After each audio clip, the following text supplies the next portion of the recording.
Hi friends, నేను మీ Mahesh MP media. ఈరోజు మనం మాట్లాడేది ఏంటంటే, కేంద్రం నిన్న పార్లమెంట్లో మన రాష్ట్రం గురించి మాట్లాడింది. నిర్మలా సీతారామన్ గారు చెప్పిన విషయం ఏంటంటే, మీరు అడిగినన్ని ఇండ్లు ఇవ్వము. ఆమె క్లియర్గా చెప్తుంది, మీరు అడిగినన్ని ఇండ్లు ఇవ్వము. మనోళ్ళు పోయి కేంద్రానికి వెళ్ళి ప్రధానమంత్రి దగ్గర ఆల్రెడీ మాట్లాడి వచ్చిన తర్వాత కూడా వాళ్ళు అంతా ఒక కమిటీ వేసుకొని ఎంత అవుతుంది ఏంది ఏది అని చెప్పి అంతా చేయించిన తర్వాత వాళ్ళు మాట్లాడిన విషయం ఏంటంటే, పార్లమెంట్లో ప్రధానమంత్రి ముందే చెప్తుంది ఆమె. మనోళ్ళు అడిగింది ఏంటంటే, ఇందిరమ్మ ఇళ్ళ కోసం నిధులు ఇవ్వాలా అని చెప్పి. మనోళ్ళు ఇందిరమ్మ ఇల్లు కావాలని చెప్పి ఇక్కడ మాట్లాడిన విషయం ఏంటంటే,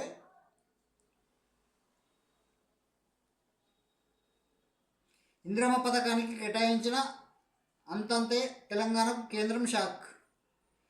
ఇందిరమ్మ పథకానికి కేటాయింపులు అంతంతే కేంద్రం చెప్పింది. నిధులు అంతంతేనంట. కేంద్రం స్పష్టంగా చెప్తుంది. తెలంగాణకు షాక్ ఇచ్చిందంట. పట్టణ ప్రాంతాలను పెంచి భారీగా నిధులు పొందాలనుకున్న రాష్ట్రం ఆశలపై నీళ్లు చల్లారు. పట్టణ ప్రాంతాలు పెరిగినంత 10 లక్షల యూనిట్లు, 15,000 కోట్ల నిధులు ఇవ్వాలని రాష్ట్రం ప్రతిపాదనలు. మీ పట్టణ జనాభా దేశంలో 4% ఉన్నందున 4 లక్షల యూనిట్లే ఇస్తామని చెప్పిన కేంద్రం ఆ లెక్కన 6,000 కోట్ల నిధులు అందే ఛాన్స్. కేంద్రంపై మరింత ఒత్తిడి తెచ్చే లెక్క మార్పించే యోచనలో రాష్ట్ర ప్రభుత్వం ఉంది. ఇది రాష్ట్ర ప్రభుత్వం ఈ విధంగా ఉంటే, వీళ్ళు ప్రతి లెక్కలు చెప్తున్నారు. 10 లక్షల యూనిట్లు కరెంటు, 15,000 కోట్ల నిధులు ఇవ్వాలని రాష్ట్రము ప్రతిపాదన చేసింది. తెలంగాణ రాష్ట్రం మాకు కావాలో ఇంత అది అని. వాళ్ళు ఏమంటారు, మీరు పట్టణ జనాభా దేశంలో 4% ఉన్నందున 4 లక్షల యూనిట్లే ఇస్తామని తేల్చి చెప్పింది. ఆ లెక్కన 6,000 కోట్ల నిధులు అందే ఛాన్స్. 4% ఇస్తే 4 లక్షల యూనిట్లే ఇస్తే వాళ్ళ లెక్క పెట్టి మనకు చెప్పిన విషయం ఏంటంటే, వాళ్ళు చెప్తున్నది ఏంటంటే, 4% ఉన్నందున పట్టణ జనాభా 4% ఉన్నందున 4 లక్షల యూనిట్లే ఇస్తామని తేల్చి చెప్పిన కేంద్రం తేల్చి చెప్పిందండి. మన లెక్కలు వేసుకుంటే ఆ లెక్కన 6,000 కోట్ల నిధులు అందే ఛాన్స్. 6,000 కోట్లే అందుతాయి. మనం అడిగినట్టు 15,000 కోట్లు ఇవ్వండి, 20,000 కోట్లు ఇవ్వండి అన్నట్టు కాదు,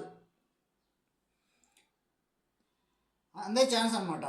కేంద్రంపై మరింత ఒత్తిడి చేసి మార్పించే యోచనలో రాష్ట్ర ప్రభుత్వం ప్రయత్నిస్తుంది. వీళ్ళు 6,000 కోట్లే ఇస్తామని చెప్పి కేంద్రం చెప్తుంది కదా, మన తెలంగాణ రాష్ట్రం ఏం చేస్తుందన్నమాట, కేంద్రంపై మరింత ఒత్తిడి తెచ్చి లెక్క మార్పించే యోచనలో రాష్ట్ర ప్రభుత్వం ప్రయత్నిస్తుంది. కాంగ్రెస్ గవర్నమెంట్ ఇప్పుడు వీళ్ళు ఏంటంటే, మన కేంద్ర ప్రభుత్వం ఏంటంటే, మీరు తెలంగాణ రాష్ట్రంలో ఉన్న గ్రామాలని ఎక్కువ చేసి ప్రతి జిల్లాకి, ప్రతి మండలానికి, ప్రతి కేంద్రానికి అంతా ఊర్లు మార్చేసి మండలాలు గ్రామాలు ఎక్కువ చేసి చూపించి మాకు ఇది చేస్తున్నారు అంటారు. ఇప్పుడు మరి ఏపీలో కూడా నేను కేంద్రం అడగదలుచుకున్నది ఏంటంటే, ఏపీలో కూడా అన్ని గ్రామాలు పెరిగిపోయినాయి. ఆంధ్రప్రదేశ్ తెలంగాణ విడిపోయినప్పుడు అక్కడ ఇప్పుడు చంద్రబాబు నాయుడు కానీ, అక్కడ పవన్ కళ్యాణ్ కానీ, అక్కడ ఉన్న ప్రతి ఒక్క మంత్రి కానీ, ఇప్పుడు మొన్న రామ్మోహన్ నాయుడు విమానశాఖ మంత్రి ఉన్నాడు. ఆయన ఏం చెప్పాడు, 7 ఎయిర్పోర్ట్లు వచ్చాయి మన ఆంధ్రప్రదేశ్కి అని చెప్పి. అప్పుడు మన తెలంగాణలో ఉన్నప్పుడు ఒక ఎయిర్పోర్టు కేటాయించలేదు. వాళ్ళు ఎన్ని అడిగితే అన్ని ఇస్తున్నారు. ఒకసారి 15,000 కోట్లు, ఒకసారి 20,000 కోట్లు, ఒకసారి పోలవరం ప్రాజెక్టుకి అన్ని కోట్లు, ఎయిర్పోర్ట్కి ఇన్ని కోట్లు, అది అని చెప్పి వాళ్ళు చెప్తున్నారు. మన రాష్ట్రానికి వచ్చేసరికి మీకు ఆ లెక్కన మేము ఇవ్వము, మీరు అడిగినన్ని ఇండ్లు కూడా ఇవ్వము మేము అని చెప్తున్నారు. ఎందుకంటే కేంద్రంలో ఉన్నది బీజేపీ సర్కార్, మన రాష్ట్రంలో ఉన్నది కాంగ్రెస్ సర్కార్. అక్కడ వాళ్ళకు పడక మన మీద మనల్ని మోసం చేస్తున్నారు అన్నమాట. ఇది ఎక్కడ న్యాయం అండి? మీరు అడిగినన్ని ఇండ్లు ఇవ్వము, మనకి ఇప్పుడు ఏం కావాలి? ఇందిరమ్మ ఇల్లు కావాలా, దానికి నిధులు కావాలి కదా. మన సర్కార్ ఏం చేసింది? 15,000 కోట్లు నిధులు ఇవ్వాలని రాష్ట్రం ప్రతిపాదనలు చేసింది కేంద్రానికి. 15,000 కోట్లు లేదు, మేము 15,000 కోట్లు ఇవ్వము, 6,000 కోట్లు ఇస్తామని చెప్పి వాళ్ళు అంటున్నారు కేంద్రం. మళ్ళీ మనం ఇచ్చే వాళ్ళకి అమౌంట్ ఇచ్చింది, నెలకి ఇంత పంపించేది, మన ట్యాక్సులు అవి ఇవి అన్నీ కలిపి వాళ్ళకి పన్నులు కట్టేది రికార్డుల ప్రకారం వాళ్ళు పన్నులు తీసుకుంటారు. మనకిచ్చే అమౌంట్ మాత్రం ఇంత. ఏపీకి మాత్రం చాలా ఇస్తారు. అంటే ఏపీకి ఒక్కదానికే కాదు, అందరికి ఇస్తారు. కానీ మనకే కక్ష కట్టుకొని ఇస్తురా ఏంది అసలు అర్థమైతే లేదు. ఎందుకంటే ఇక్కడ కాంగ్రెస్ ప్రభుత్వం కదా, అదే బీజేపీ ప్రభుత్వం ఉంటే మనోళ్ళు ఎన్ని అడిగితే అన్ని ఇస్తుండే వాళ్ళు. వాళ్ళకి ఇప్పటికి ఎన్నిసార్లు వచ్చినాయి? ఒకసారి 15 కోట్లు, 15,000 కోట్లు, ఒకసారి 25,000 కోట్లు, ఒకసారి 20 కోట్లు, ప్రాజెక్టుకు 15,000 కోట్లు, ఎయిర్పోర్ట్లకు 15,000 కోట్లు, అమరావతికి ఇన్ని కోట్లు. మరి తెలంగాణ రాష్ట్ర కిందకి ఇవ్వరు. వాళ్ళ రీజన్ వాళ్ళు ఇవ్వకపోవడానికి రీజన్ ఏంటంటే, మీరు ప్రాంతాల వారీగా, గ్రామాల వారీగా, మండలాల వారీగా పల్లెలను పెంచుకుంటూ పోయి వీళ్ళకి ఇన్ని నీళ్ళు ఇస్తాము, వాళ్ళకి ఇన్ని నీళ్ళు ఇస్తాము, వీళ్ళకి ఇన్ని నీళ్ళు ఇస్తాము, ఈ మండలానికి ఇన్ని ఉన్నాయి, ఆ జిల్లాకి ఇన్ని నీళ్ళు ఉన్నాయి, వీళ్ళకి హామీ ఇచ్చినాము, మేము కంపల్సరీ కట్టియాలి, మేము కాంగ్రెస్ మేనిఫెస్టోలో పెట్టినాము, అన్ని 6 గ్యారంటీలు అన్నీ చెప్పి వాళ్ళకి చేసినాము. అదేం చెప్పి మొన్న రేవంత్ రెడ్డి గారు పోయి కేంద్రానికి మాట్లాడినప్పుడు వాళ్ళు ఆ లెక్కలు వేసుకోరు అనమాట. వీళ్ళు ఇంత మాటిచ్చి వీళ్ళు గెలిచిన తర్వాత వీళ్ళు వచ్చి మనం పైసలు అడుగుతున్నారు కదా, ఇంత లెక్క అయితే మరి మనకు వాళ్ళకి ఇవ్వడానికి ఇంత అమౌంట్ మన దగ్గర లేదు, బడ్జెట్ లేదు, దీనికి మీరు 15,000 కోట్లు ఇవ్వమండి, 6,000 కోట్లే ఇస్తామంటారు.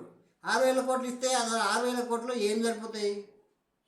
ఇందిరమ్మ ఇల్లు కట్టడానికి 6,000 కోట్లు సరిపోతాయా? దీని లెక్కన చూస్తే మనకి ఇందిరమ్మ ఇల్లు రాదు. ఇంకా చెప్తున్నా కదా, ఇందిరమ్మ ఇల్లు రావు. నేను అదే చెప్పదలుచుకున్నా. అసలు ఈ వీడియోలో ఇందిరమ్మ ఇల్లు కోసం నేను మాట్లాడేది. వీళ్ళు ఏమంటారు? వాళ్ళు 6,000 కోట్లే ఇస్తామని అంటారు కదా. లేదు, కేంద్రంపై మరింత ఒత్తిడి చేసి లెక్క మార్పించి యోజనలో రాష్ట్ర ప్రభుత్వం మళ్ళీ వాళ్ళ మీద ఒత్తిడి చేసి ఆ లెక్కలు మార్చేసి ఒత్తిడి తీసుకొచ్చి ఇంకా బతిమలాడి ఏదో తీసుకురావాలని ప్రయత్నం ఉన్నారు. కానీ కాదండి, అది ఎట్టి పరిస్థితుల్లో అది వాళ్ళు ఇవ్వరు. ఎందుకంటే వాళ్ళకి అపోజిషన్ పార్టీ ఇది, రాహుల్ గాంధీ గారు ఉన్న పార్టీ ఇది కాంగ్రెస్. ఎందుకంటే నెలకి 6,200 కోట్లు అప్పు కడుతున్నారు. 7 లక్షల కోట్లు అప్పు ఉండే కదా, ఆ అప్పుని నెలకి 6,200 కోట్లు అప్పు తీరుస్తున్నారు తెలంగాణ ప్రభుత్వం ఇక్కడ ఇప్పుడు ప్రస్తుతానికి. నిన్న నేను చెప్పిన చూడు, మద్యం వలన వచ్చిన నెలకి 150 కోట్లు అదొక ఆదాయం. మళ్ళీ వాళ్ళు ఇచ్చేదానికి ఒక 6,000 కోట్లు వస్తే అన్నింటిని కలిపి అది చేస్తున్నారు.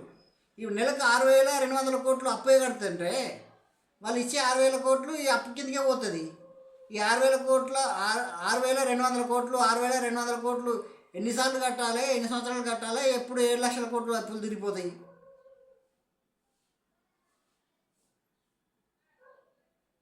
వాళ్ళు ఒక 15,000 కోట్లు, ఒక 20,000 కోట్లు, ఒక అంతా కలిపి ఒక 30,000 కోట్లు ఇక్కడ వాడేస్తే అన్ని పనులు జరిగిపోతాయి కదా. ఇక్కడ ఉన్న ట్యాక్సీలు, దీని కంపెనీలు, దీని వాళ్ళు ఇచ్చే మొన్న అదాని 10,000 కోట్లు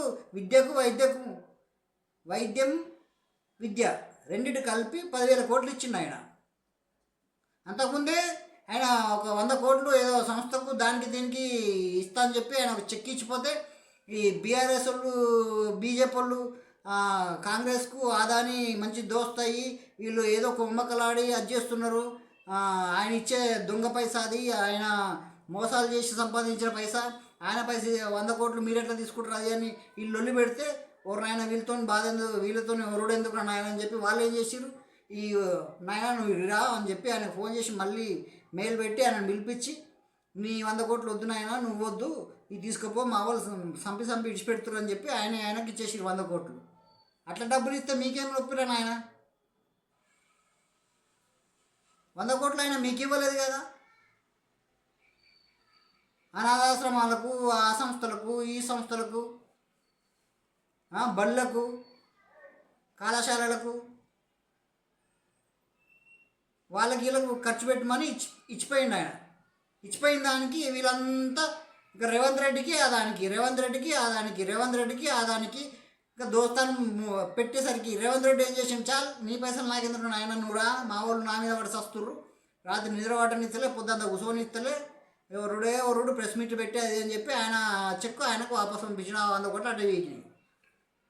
ఇప్పుడు మళ్ళీ కేంద్రం నుంచి ఏం చేసిండు, నాకు 15,000 కోట్లు కావాలి అని చెప్పి మళ్ళీ పోయి ఆడబెడితే వాళ్ళన్ని లెక్కలు తీస్తే ఇంత 15,000 కోట్లకు వీళ్ళు తెలంగాణ ప్రభుత్వం 33 జిల్లాలు, తెలంగాణ ప్రభుత్వం వచ్చిన తర్వాత ఉన్న జిల్లాలు కాకుండా మొత్తం కలిపి 33 జిల్లాలు చేసిరు. దాంట్లో మండలాలు ఎక్కువైనాయి, గ్రామాలు ఎక్కువైనాయి. దీనివల్ల ఇన్ని ఇవ్వాలి, ఆడ ఇన్ని ఇవ్వాలి, ఈడ మండలానికి ఇన్ని, ఆ జిల్లాకి ఇన్ని, ఈడ కలెక్టర్ ఆఫీసులు, ఆడ గ్రామ పంచాయతీలు,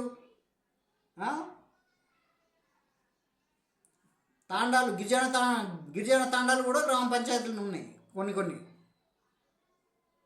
అవన్నీ లెక్కలు వేసి వాళ్ళు మీకు ఇంత ఇవ్వము, అసలు మీరు అడిగిన ఇండ్లు కూడా ఇంత బడ్జెట్, ఇంత మీరు అడిగిన 15,000 కోట్లల్లో 6,000 ఇస్తాం అంటారు. 6,000 అసలు ఆల్రెడీ మన వాళ్ళు ఏం చేస్తున్నారు, నెలకు 6,200 కోట్లు అప్పే తీరుస్తున్నారు.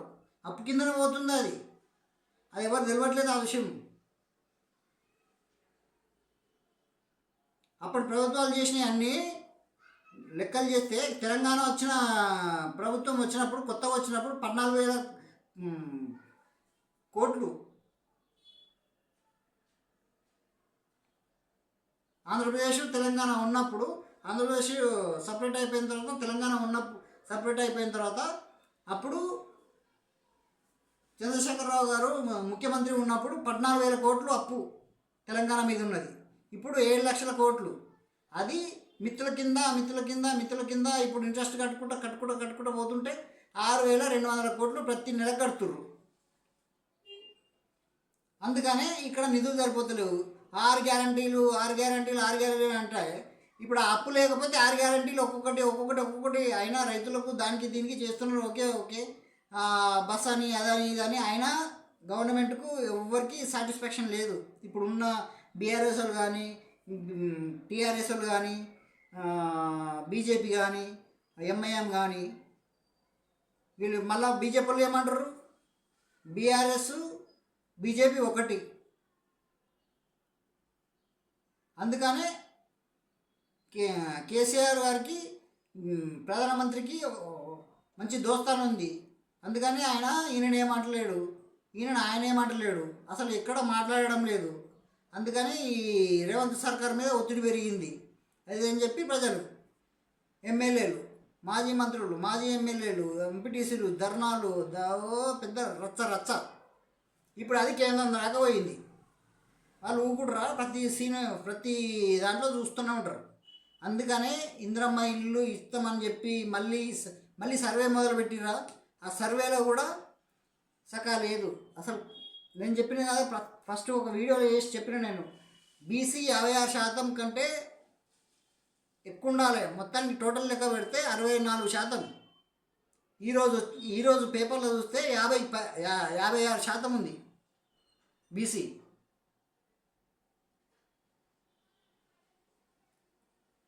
ఈ లెక్కన పెడితే ప్రతి ఒక్కరికి, ఇప్పుడు సర్వే చేసిన వాళ్ళకి, ఇందిరమ్మ ఇల్లు పథకం గురించి రాసుకున్న వాళ్ళకి అంతా చేస్తే మొత్తానికి వీళ్ళు ఇచ్చే కేంద్రం నుంచి వచ్చే డబ్బులు 6,000 కోట్లు ఇవి సరిపోవు. కాబట్టి వీళ్ళు మళ్ళీ ఆడ పోయి ఫైట్ చేస్తే కానీ ఆ లెక్కలు సరి చేసి మళ్ళీ ఇది సార్ అది అని చెప్పి వాళ్ళకి వాళ్ళతో అది చేస్తేనే వాళ్ళతో మంచిగా ఉంటేనే డబ్బులు వస్తాయి తప్ప వాళ్ళు డబ్బులు ఇవ్వరు. ఎందుకు తెలుసా? అక్కడ రాహుల్ గాంధీ ప్రతిపక్షంలో ఉన్నాడు నరేంద్ర మోడీకి. మోడీ గారికి ప్రతిపక్షంలో ప్రధాన ప్రత్యర్థి పార్టీ రాహుల్ గాంధీ. రాహుల్ గాంధీకి సంబంధించిన పార్టీ తెలంగాణలో కాంగ్రెస్. ఆయన పైసలు ఎందుకు ఇస్తాడు? బీజేపీ ఉంటే ఇస్తాడు అభివృద్ధి చేసుకోవాలని చెప్పి. అదే ఎన్డీఏ కూటమి పవన్ కళ్యాణ్, చంద్రబాబు నాయుడు, బీజేపీ, పురంధేశ్వరి వాళ్ళంతా ఎన్డీఏ కూటమి కాబట్టి, నరేంద్ర మోడీ మనుషులు కాబట్టి వాళ్ళకి నిధులు ఎప్పుడు పోతే అప్పుడు, ఎప్పుడు పడితే అప్పుడు. పవన్ కళ్యాణ్ ఇట్లా పోతాడు పైసలు తీసుకొస్తాడు, ఇట్లా పోతాడు పైసలు తీసుకొస్తాడు, వేల కోట్లు. మనోళ్ళు పోరు, పోయిన వాళ్ళు ఇవ్వరు, అసలు అపాయింట్మెంటే ఇవ్వరు.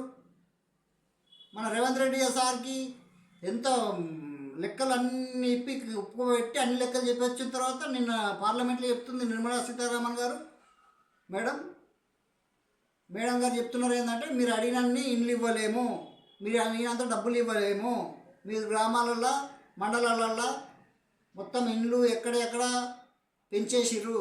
33 జిల్లాలల్లో అసలు మీకు 33 జిల్లాలు ఎక్కడికి? ఫస్ట్ తెలంగాణ రాకముందు, తెలంగాణ వచ్చినాక మండలాలు పెరిగినాయి, గ్రామాలు పెరిగినాయి, గ్రామ పంచాయతీలు పెరిగినాయి. అందువల్ల జనాభా ఎక్కువ కనిపిస్తుంది.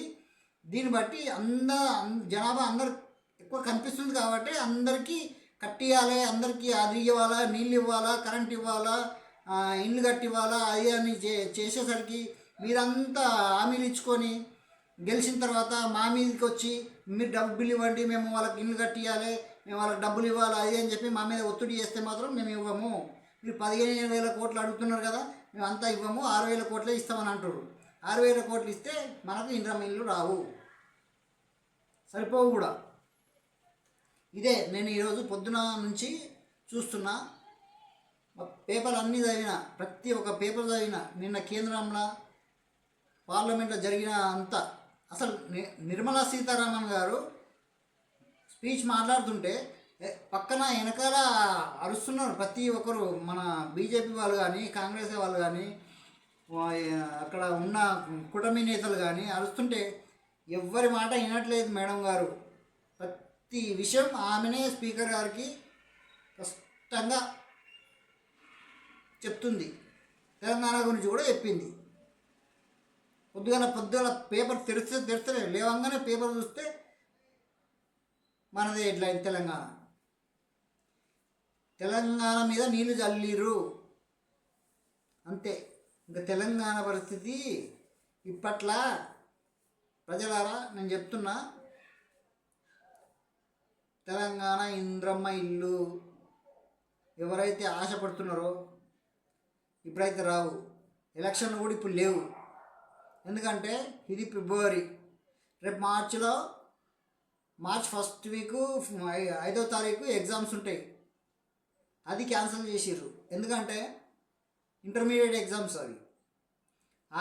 ఆ ఎగ్జామ్స్ కావాలంటే ఉపాధ్యాయులందరూ ఓటింగ్ లిస్టుకు, బూతుల లిస్టుకి వెళ్ళిపోవాలి.